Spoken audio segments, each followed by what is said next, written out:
folks, JD here, and finally it has arrived. This is the Jingdatoys JD-20S.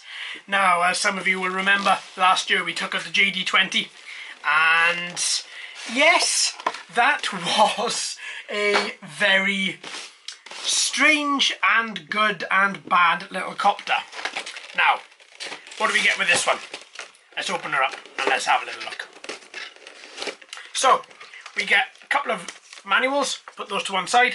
Let's just move all this plastic. Then we get the drone, we get the transmitter, we get 3 accessory bags. Right, we'll go through those and see exactly what we have. So I'll put those to one side, put the transmitter to one side, and once again, let's have a little look at this updated version. This is the JD-20S. Right from the start, I'm sure any of you will notice that if you've seen the original JD-20 video, you will notice this looks exactly the same. The original style, by the look of it, slightly different paint job. I think the button's in the same position. I haven't flown the JD-20 for over a year, so I'm having to go back through my memory, but it looks out exactly the same. I think they've even marketed it as it looks the same as the original. So here we have it. So let's start like always at the front. So we have a camera, 2 megapixel camera. It is angle poise. You can move it slightly up and down. Then we have, there are multiple different modes, by the way, so you can get a 0.3 megapixel, 1 megapixel and 2 megapixel camera. This is the 2 megapixel. Up from there you have 2 bright white LEDs. Working our way across the back, you have the on and off button. It takes quite a lot to push that in to turn it on, but then likewise it takes quite a lot to turn it off as well. Working our way back, we have a little LED at the back here that you just saw light up. That LED is just on top of the battery. Now, the battery inside this has been updated. It is an 1800 milliamp hour, 3.7 volt battery. It is colossal. Now, what they are stating, Jingdatoys are stating that you're going to be able to get 16 to 18 minutes of battery life out of this bad boy. I'm not too sure yet. We'll have to take it out, we'll have to try it, we'll have to see exactly if we are getting those 16 minutes of flight time. It takes 100 minutes to charge, sorry, 120 minutes to charge, and you should have 16 to 18 minutes of battery life out of it. It feels quite nice as well, it feels really sturdy. Obviously, what I would like to say as well is that it does charge from micro USB. Perfect. Micro USB charging, I have more than enough time for that. Then on the underside we have the 4 same rubber bungs that we had, doubling up as our landing sprigs that we had on the original. Working our way down into the camera module here, and right at the top you will have the SD card writer should you choose to put an SD card in there to record. I'm going to, but I'm also going to record off the app as well, which is obviously going to transfer the photos and the video onto your phone. But I am going to ensure I have an SD card in there just to be on the safe side, and just to ensure that if I do decide to capture anything directly from the module, it's already going to be it's already going to be written to the SD card. Then we have a couple of aeration holes on the underside as well, just to let the electronics and the battery breathe, because there's going to be nothing worse than a black copter in the sun with not being able to breathe. Then you're just going to generate heat.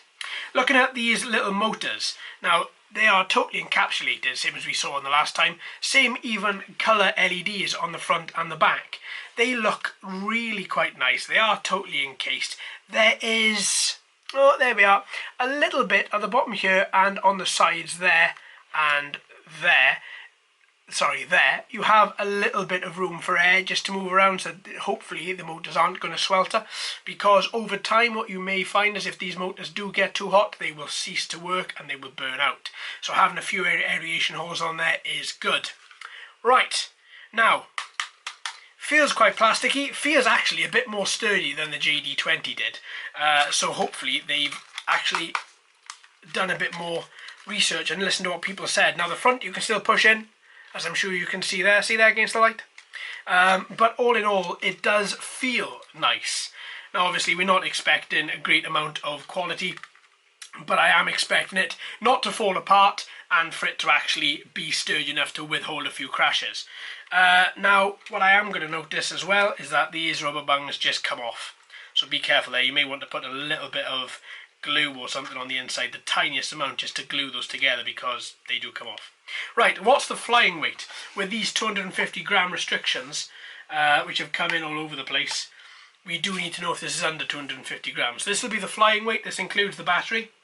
We are looking at 174 grams, so we are under the 250 gram limit there, which is good, which means that it's open to everybody, which is a bonus. Now, hopefully this is going to fly well. I'm hoping it's going to fly. Its flying method is going to be updated on the JD20. That being said, if I remember correctly, my original JD20, what I was most annoyed with was that even in speed mode 3, or in the higher speed mode, it couldn't turn around. It was very slow, so hopefully this has been updated and it will actually turn properly. So that's the quadcopter. I'm really super excited to be taking this out. Let's give that a try in a couple of days. Right, next. Okay, so the transmitter. Let's have a little look at this. Now, those of you that saw the original transmitter, this is no different. It's exactly the same as the JD20 transmitter. Yeah, there we are. The antennas are even fake as well. If you look behind there, you can see my finger. Yeah, so the antennas are fake. There's no cables running up to the inside. The antennas are totally enclosed inside this transmitter. These are not needed. I am going to fly with them up though, because it does feel a little bit strange to be flying a quadcopter with them down. Then we have our buttons. So we have trim left and right, we have trim up and down, we have return to home and headless mode at the bottom here. Then we have our 4 buttons at the top. We have long press for video, short press for photo, as well as your speed key. And then you have emergency stop and 3D roll over on the right side here. If you do push down the 2 analog sticks, you get, with the left one, you get automatic takeoff, automatic landing, and then, sorry, you get automatic takeoff with the left and landing with the right. That's a bit weird. Okay, we'll have to give that a go as well. And then you have your on and off button that just slides under there. Now, as this is modelling itself on DJI products, this is where your phone is going to go, just directly under here, so that you can see everything, hopefully picking up FPV, and hopefully see everything on the bottom here. Right, as for the batteries, what do we need? Well, let me just take out the enclosing screwdriver that comes with this pack, unscrew the screw at the back of the battery bay, and then we'll have a little look. So this transmitter does not allow charging of any sort, so you are going to have to charge or shop by the batteries beforehand.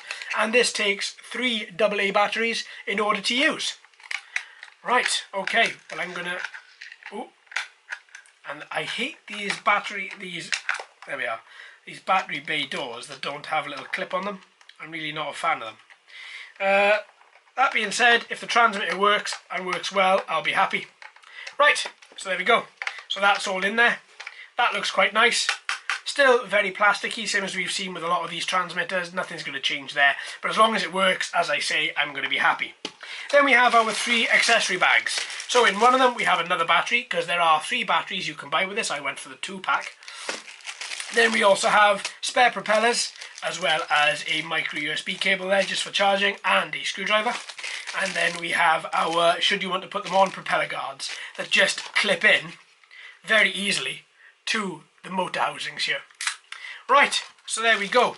Now there is an app to use with this, so what we're going to do is break in the middle. Let's have a little look at that app and then come back and see everything you get in the package. Okay, so here's the app. This is called YHFPV, and you can get the QR code for it from the enclosing leaflet. So you've got at the bottom here, you've got help, you've got settings, which take you to some little settings in here, and also you have the play button. If you click play, it launches you into this mode. So you can take photo, take video, you can access videos and pictures. This is your speed mode, 30, 60 and 100. This is your altitude hold, which only is applicable when you turn on your virtual analog sticks. Once you do that, click the altitude hold, and then you get a few more options for voice control, as well for locking, stopping and taking off and landing.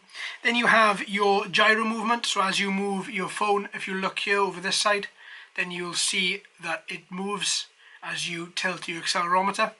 Then you have settings, so you can calibrate the compass. You can hopefully, I think there's a place, yeah, you can apparently flight plan. So I'm going to give that a little try and see if it works, but it doesn't seem to, seems to have a very small area to fly. Okay, we'll check that out anyway in the video and see how it goes. Okay, so then you've got your roll and pitch trim around the outside as well there. So that is just a very quick look at the YH FPV. Okay, so everything you get in this package is, this is the 2 battery model, don't forget. So everything you get in here is as follows. You get your manuals and your QR code, you get your JD-20S drone, you get your transmitter, you get your spare battery, you also get your accessories, including spare propellers, a micro USB cable, as well as your propeller guards as well, and your little screwdriver. So there we are, folks. I hope you've enjoyed. Thank you ever so much for watching and listening. Please join me in the next couple of days when we're going to be taking this guy out and putting him through his paces. Thanks. If you haven't already, please like and subscribe. Hello and welcome to all the new subscribers. I hope you're enjoying the channel. So until next time, my friends, happy flying.